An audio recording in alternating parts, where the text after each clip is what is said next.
কবুল করেন। জোরে বলেন আমিন। লিল্লাহি তাকবীর। কষ্ট হচ্ছে আপনাদের, কষ্ট হচ্ছে, আমার কথায় বিরক্ত হচ্ছেন? তাহলে এদিক খেয়াল করেন, কেউ যদি মসজিদে আসে ঠাট্টা বিদ্রুপ করা যাবে? হঠাৎ করে একটা মানুষকে যদি আল্লাহ হেদায়েত দান করে, আপনার সমস্যা কি? ও 2 দিন নামাজ পড়ুক আর 2 ওয়াক্ত পড়ুক, আপনার সমস্যা আছে? দেখি তো তোর নামাজ কয় দিন থাকে। ও মানে মসজিদের সিসি ক্যামেরা, কে আসে কে যায় খবর রাখে, কথা কোন ঠিক কিনা? যুবক বয়সে একটু দাড়ি রাখতে, ওইটা নিয়েও সমালোচনা। এই বয়সে দাড়ি রাখলি কথা কন না কেন? যুবক বয়সে দাড়ি রেখে বউ নিয়ে ঘুরতে গেছে, কয় ভাবি আসসালামু আলাইকুম, সাথে চাচার খবর কি? বাড়িতে এসে বউ রাগ করে, তোমার সাথে বাহিরে যাওয়া যায় না কেন? কয় আমারটাকে ভাবি আর তোমারটাকে চাচা। যেই বউ নবীর সুন্নাত দাড়িকে মোহাব্বত করে না, ওই বউ আপনাকে 100% ভালোবাসা দিতে পারে না, কথা বলেন ঠিক কিনা? এই দাড়ির ভিতরে আছে কার প্রেম? মদিনাওয়ালার প্রেম, কথা বলেন ঠিক কিনা? পৃথিবীর সকল নবীদের মুখে দাড়ি ছিল, কথা বলেন ঠিক কিনা? রাগ করেন, রাগ করেন। দাড়ি হলো পুরুষের সৌন্দর্য। মহিলার মুখেও দাড়ি নেই, পুরুষের মুখেও দাড়ি নেই, কথা কন না কেন? এজন্য দাড়ি রাখবেন। বেলেট লাগান, একটু কষ্ট হয় না? এই যে কাটেন, একটু কষ্ট হয় না? নবীকে মহাব্বত করবেন, ভালোবাসবেন। এ যুবক, দাড়িটা রাইখে দাও সোনা, কাইটো না, কাইটো না, দাড়িটা রাইখে দাও। দাড়ি এমন একটা সুন্নাত, আহা 24টা ঘন্টা লেগে থাকে, খোলা যায়। এই যে আপনি আমি পথ চলি, আল্লাহ না করুক আপনি বগুড়া থেকে ঢাকায় যাচ্ছেন, হানিফ গাড়িতে চড়ে পথের মধ্যে বাস দুর্ঘটনা, আপনি মারা গেছেন, মুখে দাড়িও নাই, পকেটে টুপিও নাই। কি নাই? মুখে দাড়িও নাই, পকেটে টুপিও নাই। আল্লাহ না করুক আপনি মারা গেছেন, তখন আমি মুসলমান না অমুসলমান বোঝার উপায়টা কি? তখন মানুষ মরার পরে কাপড় খুলে দেখবি মাথা কাটা আছে নাই, কথা কনা খায়। রাগ করতেছেন আপনারা? এই জন্য যদি মুখে দাড়ি থাকে দেখে বুঝে নেবে মুসলমান, টুপি থাকলে দেখে বুঝে নেবে মুসলমান। আপনার টুপিও থাকে না, মুখে দাড়িও নাই, মরার পরে মানুষ ইজ্জতটা খুলে দেখবে, কথা বলেন ঠিক কিনা? এজন্য মুসলমান হিসাবে হয় দাড়ি না হয় টুপি, দুইটার একটা নিয়ে ঘুরবেন। এই যে অনেক মুসলমান মাহফিলে আসছেন মাথায় টুপি নাই, আমার সাথে চলেন, ময়মনসিংহে চলেন, শেরপুর, জামালপুর, নোয়াখালী, ফেনী, কুমিল্লাতে চলেন, ওই এলাকার মানুষ দেখবেন এমন ভাবে মাহফিলে আসে মনে হয় ঈদের নামাজ পড়ার জন্য যাচ্ছে অথবা জুমার নামাজ পড়ার জন্য যাচ্ছে। কি সুন্দর সাইজা গুইজা, মাথায় টুপি দিয়া, কি সুন্দর জান্নাতি পরিবেশ, দেখাই ভালো লাগে, কোন সুবহানাল্লাহ। এরকম শ্রোতা হওয়ার দরকার আছে না? না। এখন যদি শ্রোতা হয় ওইরকম যে বিড়ি একটা খাইলো, মাঝখানে টান দিয়ে এসে বসলো, আবার একটু বিড়ির পিনি করছে, উঠে যা আবার একটা টান দিল, বাড়ি চলে গেল, অটো নিয়ে আসছে ওর শুনতে, যাওয়ার বেলায় করছে না বৈশাখের গান দে, কথা কয় না কে? এরকম মুসলমানও আছে না? নাই। তবে বগুড়ায় নাই, কিন্তু বগুড়ায় নাই, এগুলো অন্য জেলায় আছে। বগুড়ার মানুষ আল্লাহর ওলি। রাগ করতেছেন নাকি আপনারা আমার ভাইয়েরা? তাহলে হাউজে কাউসারের পানি যেমন তেমন ভাবে চাইলেই হবে না। হাউজে কাউসারের পানি পান করতে গেলে কাজ করতে হবে 2টি। জোরে বলেন কয়টি? নবীর উম্মত হিসাবে কারা কারা সেই 2টি কাজ করবেন? 2 হাত তুলে দেখান। কাজ করবেন তো ইনশাআল্লাহ? হাত নামান। কাজ করতে হবে কয়টি? আরো জোরে। আল্লাহ তাআলা সেটা 2 নাম্বার আয়াতে জানিয়ে দিয়েছেন। আমি কি ওয়াজ করব না দোয়া করব? কি বলেন? ওয়াজ কি চলবে? চলবে। শুনবেন তো ইনশাআল্লাহ? আল্লাহ রাব্বুল আলামিন বলেন ফাসাল্লিলি রাব্বিকা ওয়ানহার। বলেন বলেন, ফাসাল্লিলি রাব্বিকা ওয়ানহার। 1 নাম্বার হলো রবের উদ্দেশ্যে সালাত আদায় করা লাগবে। নামাজ হবে একমাত্র কার জন্য? قل إن صلاتي ونسكي ومحياي ومماتي لله رب العالمين। সূরা আনআম আয়াত নাম্বার 162। আল্লাহ রাব্বুল আলামিন জানিয়ে দিলেন, নবীজি আপনি বলুন, আমার নামাজ, আমার কুরবানি, আমার জীবন, আমার মরণ লিল্লাহি রাব্বিল আলামিন, আসমান জমিনের প্রতিপালকের জন্য। তাহলে মুমিন জীবনের সব ইবাদত হবে একমাত্র আল্লাহ তাআলাকে রাজি খুশি করার জন্য, কথা বলেন ঠিক কি না? ফাসল্লিলি রব্বিকা, রবের উদ্দেশ্যে সালাত। যেমন তেমন ভাবে নামাজ পড়লে হবে না, নামাজ পড়া লাগবে একমাত্র আল্লাহ তাআলাকে রাজি খুশি করার জন্য, রবের সন্তুষ্টি অর্জনের আশায়, কথা বলেন ঠিক কিনা? নামাজ যদি নামাজের মতো আদায় করেন, আমার আল্লাহ রাব্বুল আলামিন বলেন ফালিয়াবুদু রাব্ব হাযাল বাইত আল্লাযী আত'আমাহুম মিন জু' ওয়া আমানাহুম মিন খাউফ। আর একটু জোরে বলেন আল্লাহু আকবার। আমার আল্লাহ রাব্বুল আলামিন বলেন, এই ঘরের মালিকের ইবাদত করো। ইবাদত যদি ইবাদতের মতো হয়, বান্দা নামাজ যদি নামাজের মতো হয়, যে বান্দা 5 ওয়াক্ত সালাতে মাথা নত করে আমি আল্লাহকে সিজদা দিতে পারে, বান্দারে তোর নামাজ যদি নামাজের মতো হয়, রুকু সিজদা যদি সঠিকভাবে করতে পারো, আমি আল্লাহ রাব্বুল আলামিন তোমাকে দুইটা জিনিস দেব। যে বান্দা নামাজের মতো নামাজ আদায় করবে, রবকে খুশি করার জন্য সালাত আদায় করবে, আমার আল্লাহ সেই বান্দাকে দুইটা জিনিস পুরস্কার দেবে। এক নাম্বার, আল্লাহ ডেকে বলে, বান্দা আল্লাযী আত'আমাহুম মিন জু, আমি আল্লাহ এক নাম্বার তোমাদের জন্য রিজিকের ব্যবস্থা করে দেব। বলুন সুবহানাল্লাহ। রিজিক দেওয়ার একমাত্র মালিক কে? ও বগুড়ার মুসলমান ভাইয়েরা, আপনার আমার এলাকায় রাত 1টা-2টার দিকে একটা প্রাণী বের হয়, কু কইয়া চিল্লাই, ওর নাম শিয়াল পণ্ডিত। চেনেন না? ওর নাম কি বলেন? শিয়াল পণ্ডিত। ওর নামে কি বগুড়া শহরের ব্যাংকের অ্যাকাউন্টে টাকা আছে, ওর নামে কি মুরগির হোটেল আছে। কিন্তু বলেন তো বাজান, ওই শিয়ালটারে খাওয়াই কে? আরেকটু জোরে কর, কষ্ট হয়। মন খারাপ করবেন না আমার ভাইয়েরা, দিল দিয়া কথাগুলো বোঝার চেষ্টা করবেন। একটা পাখি সকালবেলা খালি পেটে নির থেকে বের হয়ে যায়, সন্ধ্যাবেলায় ওই পাখির পেটটা ভরে বাসায় ফেরত আসার ব্যবস্থা করে কে?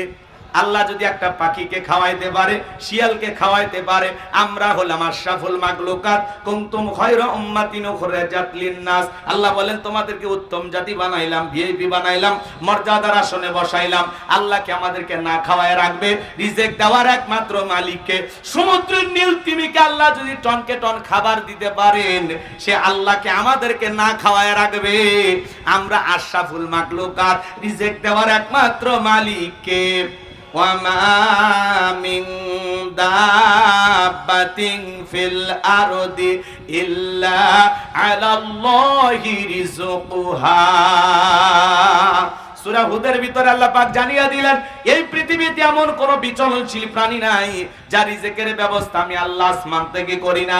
ওই আটলান্টিক মহাসমুদ্রের 33,000 ফিট গভীর অতল পানি নিচে থাকা ছোট্ট একটা প্রাণী, তার রিজিকের ব্যবস্থাও আমি আল্লাহ আসমান থেকে করি। বলুন সুবহানাল্লাহ। তাহলে নামাজের মতো আদায় করলে 1 নাম্বার রিজিক দেবেন তিনি কে? আর 2 নাম্বার, ও আমানাহুম মিন খাউফ, আল্লাহ তাআলা সকল ভয় থেকে নিরাপত্তা দিবেন। আমাদের অন্তরে ভয় আছে না নাই? আপনি বিকাশের দোকানদার, রাত 2টার দিকে বগুড়া শহর থেকে আপনি বেজোরা ছকপাড়া আসবেন, রাত 2টা বাজে, মনে মনে ভাবতেছেন, আল্লাহ পকেটে আমার 2 লাখ টাকা আছে, নিয়ে আমি বেজোরা চকপাড়া পর্যন্ত পৌঁছাইতে পারবো নাকি ছিনতাইকারীর কবলে পড়ে টাকা জান 2টাই হারাবো? ভয় আছে না নাই? চুরি ডাকাতির ভয় নাই? কথা বলেন, ভয় নাই? মেয়েটা কলেজে গেল, একা একা ফিরবে নাকি জামাই সাথী নিয়ে ফিরবে? ভয় আছে না নাই? মেয়েটা স্কুলে গেল, ভালোভাবে ফিরবে নাকি কারো লালসার শিকার হবে? ভয় আছে না নাই? চুরি, দুর্নীতি, টেন্ডার ভাবে চাঁদাবাজি, খুন ধর্ষণের ভয় সমাজে আছে না নাই? এই সমাজে চুরি বন্ধ হবে সেই দিন আল্লাহর কোরআনের আইন দিয়া চোরের বিচার করা হবে যেই দিন।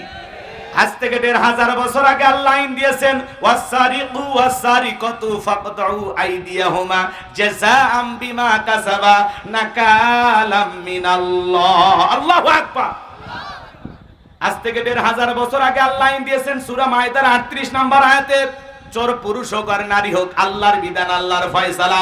অপরাধ যদি প্রমাণিত হয়, চোরের হাত কেটে দাও। একটা চোরের হাত কেটে সোশ্যাল মিডিয়ার মাধ্যমে যদি ফলাও করে প্রচার করা হতো, বাংলার পার্লামেন্টে আইন পাস করা হলো, চুরি করলে অপরাধ প্রমাণিত হলে হাত কেটে দেওয়া হবে।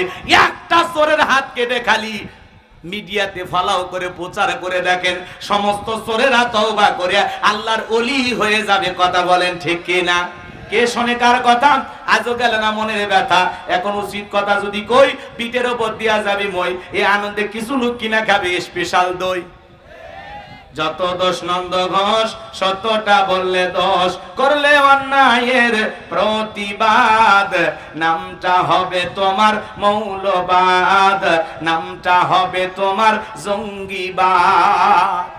কে আল্লাহর আইন চালু করবে? সরিষাই তো ভূত। কথা বলেন না কেন? আমরা বারবার বলি আল্লাহর আইন দিয়ে বিচার করেন, কেউ শোনে না। বলে না এগুলো সব 1,500 বছরের আইন, ব্যাকডেট, এগুলো চলবে না। এই বেটা, ব্যাকডেট না আপডেট, খালি একটা টেস্ট করে দেন। এই কথা বল নাকি আপনারা? ওরা আল্লাহর আইন চালু করবে না, কারণ ওরা জানে আল্লাহর আইন চালু করলে প্রথমে আমার হাত কাটা যাবে, কারণ কোটি কোটি টাকা ওই হাত দিয়ে দুর্নীতি করছে। এমপি মন্ত্রী যারা ছিল এই দেশ থেকে 11 লক্ষ কোটি টাকা পাচার করেছে। কথা বলেন ঠিক কিনা? নেতা দেশি, বাড়ি হলো বিদেশে, এমন নেতা আছে বহু বিদেশি। কথা কর না কে? ওরা খালি মুখে মুখে স্লোগান দেয়, আমার সোনার বাংলা, আমি তোমায় ভালোবাসি। নেতার বাড়িতে দেখেন, নেতার বাড়ির টাইলস বিদেশি, জানালা দরজার পর্দা বিদেশি, বিছানার চাদর বিদেশি, খাট বিদেশি, এমন কি খেতা সেলাই করা সুইটাও বিদেশি। কথা কর। ওরা এই দেশের মানুষের আবেগ নিয়ে খেলা করে। হাজার হাজার বিঘা জমি জোর করে দখল করে হাউন আঙ্কেল রিসর্ট বানাইছে। আজকে সেই রিসর্ট পরে আছে, হাউন আঙ্কেল নাই। বেনজির আহমেদ সম্পদের পাহাড় করেছিল, হাজার হাজার বিঘা জমি। মুসলমান ও মুসলমান নাই, সবার বুকে পিস্তল ঠেকায় জমির মালিক হয়েছিল। আজকে জমি পড়ে আছে, নেতা নাই। 5-10 কোটি টাকা দামের গাড়িগুলো গ্যারেজে পড়ে আছে, এমপি মন্ত্রী নাই। আছে আছে মন্ত্রীরা সব কোথায় গেল? এমপিরা সব কোথায় গেল? কোথায় কাদের কাকা? ওদের সারা দেশটা এখন লাগে ফাঁকা ফাঁকা। পালাবো না, পালাবো না, পালাবো না, যায় না তাদের দেখা। ওদের সারা দেশটা এখন লাগে ফাঁকা ফাঁকা। আইনে মন্ত্রী আটকে গেল আইনেরই ফাঁকে, দাড়ি সারা দরবেশটারে ভণ্ড ভণ্ড লাগে। তারিখ কাটিয়ে নৌকে চড়ে পালাচ্ছে। ওরা জীবন দেশে তাও নৌকা ছাড়েনি। এখন আবার দীর্ঘদিন জেলখানায় থাকার কারণে সালমান এফ রহমানের মুখে নতুন করে দাড়ি উঠেছে। কথা কন না কেন? দাড়ি সারা দরবেশটারে ভণ্ড ভণ্ড লাগে। শুনেছি ভাই কত নেতা নেত্রী খাইতেছে ভাই ডান্ডা, বিচারপতি কালামানিকের ফাটিয়েছে নাকি আন্ডা। এটা আমার খবর না, মিডিয়ার খবর। ওই বিচারপতি শামসুদ্দিন মানিক আল্লামা সাইদি হুজুরকে মৃত্যুদণ্ডের রায় দিয়েছিল। কথা বলে ঠিক কিনা? যেই ট্রাইব্যুনালে আল্লামা সাইদি হুজুরকে মৃত্যুদণ্ডের রায় দিয়েছে, আমরা বলতে চাই ওই ট্রাইব্যুনালে বিচারপতি মানিককে মৃত্যুদণ্ডের রায় দিতে হবে। আমার ভাইয়েরা, এই জন্য আমরা বলতে চাই, মানুষের তৈরি করা তন্ত্র মন্ত্রের মুখে লাথি মেরে আল্লাহর এই জমিন, আল্লাহর দ্বীনকে প্রতিষ্ঠিত করার জন্য যদি কখনো ডাক আসে, প্রয়োজনে বিবির কাছ থেকে বিদায় নে, মাথায় কাপড়ের কাপড়ে বেঁধে আল্লাহর এই জমিনে আল্লাহর দ্বীনকে প্রতিষ্ঠিত করার জন্য, করণের সমাজ ব্যবস্থা কায়েম করার জন্য নবীদের মতো, সাহাবায়ে কিরামদের মতো বুকের তাজা রক্ত দিতে হয়। কারা কারা বুকের তাজা রক্ত দিতে রাজি? দুই হাত তুলে আল্লাহকে দেখান, দুই হাত তুলে আল্লাহকে দেখান। লিল্লাহি তাকবীর।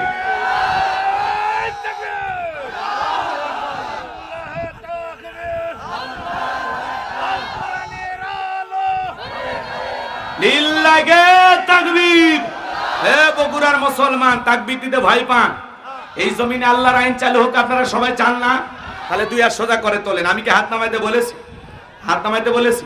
হাত সোজা করে টান টান করে হাত তোলেন। ওই যে মাঝে মাঝে হাত দেখা দেখা যায়, দুই হাত সোজা করার শক্তি নেই। আপনি পুরুষ মানুষ, 2 ডিম ভিটামিন ক্যালসিয়াম মাঝে মাঝে কিনে খাবেন, একেবারে দুর্বল হলে চলতে পারবেন। আর সোজা করেন, সোজা করেন, সোজা করেন। কেউ হাত নামাবেন না। এমন একটা জোরে আওয়াজ দেবেন, তাকবীর দেবেন, ওই মেলাতে 2-4 জন যদি ঘরে, ওরা যেন আওয়াজ শুনে বোঝে না খেলা শুরু হয়ে গেছে। আশেপাশে যারা আছে তারা যেন বোঝে না প্রধান মেহমান চলে আসছে, ওই কয়েক মিনিটের মধ্যে চলে আসবে। লিল্লাহি তাকবীর। আর সোজা করেন, কেউ হাত নামাবেন না। আমার আল্লাহ রাব্বুল আলামিন বলেন, ইন্নাল্লাহা আশতারা মিনাল মুমিনিনা আনফুসাহুম ওয়া আমওয়ালাহুম বিআন্না লাহুমুল জান্নাহ। সূরা তাওবার 111 নম্বর আয়াতে আল্লাহ রাব্বুল আলামিন জানিয়ে দিয়েছেন, নিশ্চয়ই মুমিন বান্দাদের জান মাল আমি আল্লাহ ক্রয় করে নিয়েছি, বিনিময়ে দেব জান্নাত। বলুন সুবহানাল্লাহ। বলেন তো বাজান, আপনার আমার জীবনের মালিক কে? এ বগুড়ার যুবকেরা ভালো করে বলো তো, এই জীবনের মালিক কে?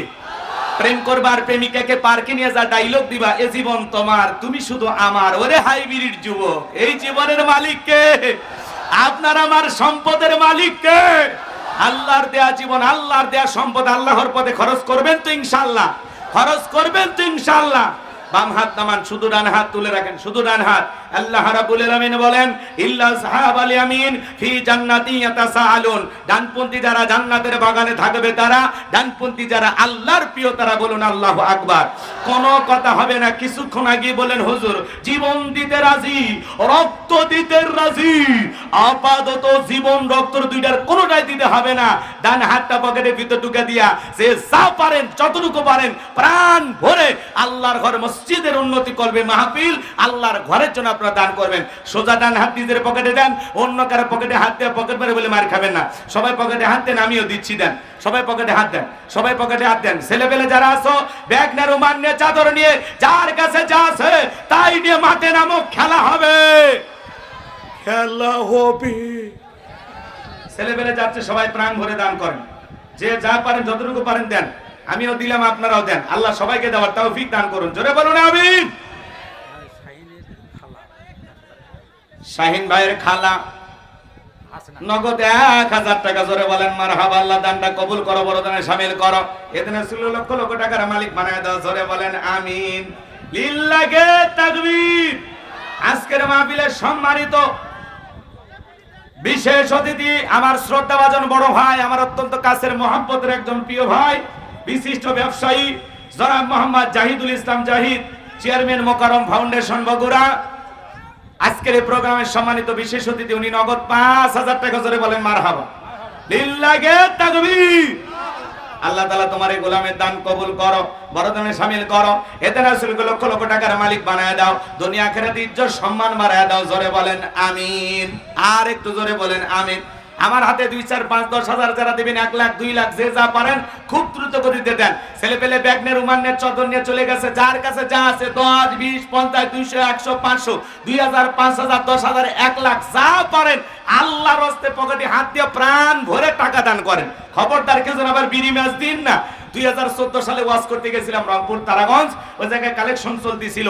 একজন ব্যাগের ভিতর দিয়েছিল 2 প্যাকেট বিড়ি, দিয়ে লিখে দিয়েছে 1 প্যাকেট মাহফিল কমিটির আর 1 প্যাকেট ভক্তা।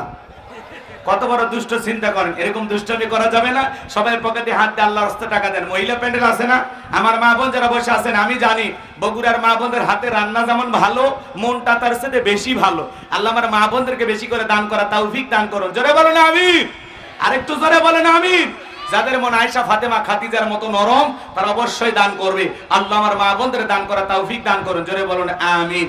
সবাই পকেটে হাত দেন, যে যা পারেন আল্লাহর রাস্তায় দেন, আল্লাহর ঘর মসজিদের জন্য। ভাই আমার হাতে 500 টাকা, 1000 টাকা, 2, 4, 5, 10,000 যারা দেবেন, এলাকার গণ্যমান্য ব্যক্তিবর্গ, হুজুর আমি দেব ইনশাআল্লাহ 5000, আমি 10,000, 1,50,000 দেওয়ার মতো এখানে এমনও ব্যক্তি আছেন। এইখানে কেউ যদি থাকেন, হুজুর 5 ওয়াক্ত নামাজকে মহব্বত করে আমি 5,000 টাকা দেব, আমি তাহাজ্জুদ পড়ে আপনার জন্য দিল থেকে দোয়া করব আল্লাহর ঘরের জন্য। বাজান 2 তলা মসজিদের কাজ চলতেছে, একটু যা পারেন যতটুকু পারেন একটু টাইস হবে বাজান, দিলটা নরম করে যদি পারেন। নাম হলো বকুল, দান করতে করেন একচুল ভুল, আল্লাহ জান্নাতের জন্য করে না কবুল। মা নাই বাবা নাই, মায়ের পাগল বাবার পাগল, মা বাবাকে মহাব্বত করে 1,000 টাকা দিয়েছে, আল্লাহ কবুল করো। এদান আসলে করে কোটি কোটি টাকার মালিক বানায় দাও, দুনিয়া আখিরাতে ইজ্জত সম্মান বাড়ায় দাও, জোরে বলেন আমিন। আর একটু জোরে বলেন আমিন। কষ্ট হয় আপনাদের, কষ্ট হয়। বাকি আলোচনা কি মনে আছে না? সব ভুলে গেছেন, খালি মনে রাখেন, শেষ করব ইনশাআল্লাহ।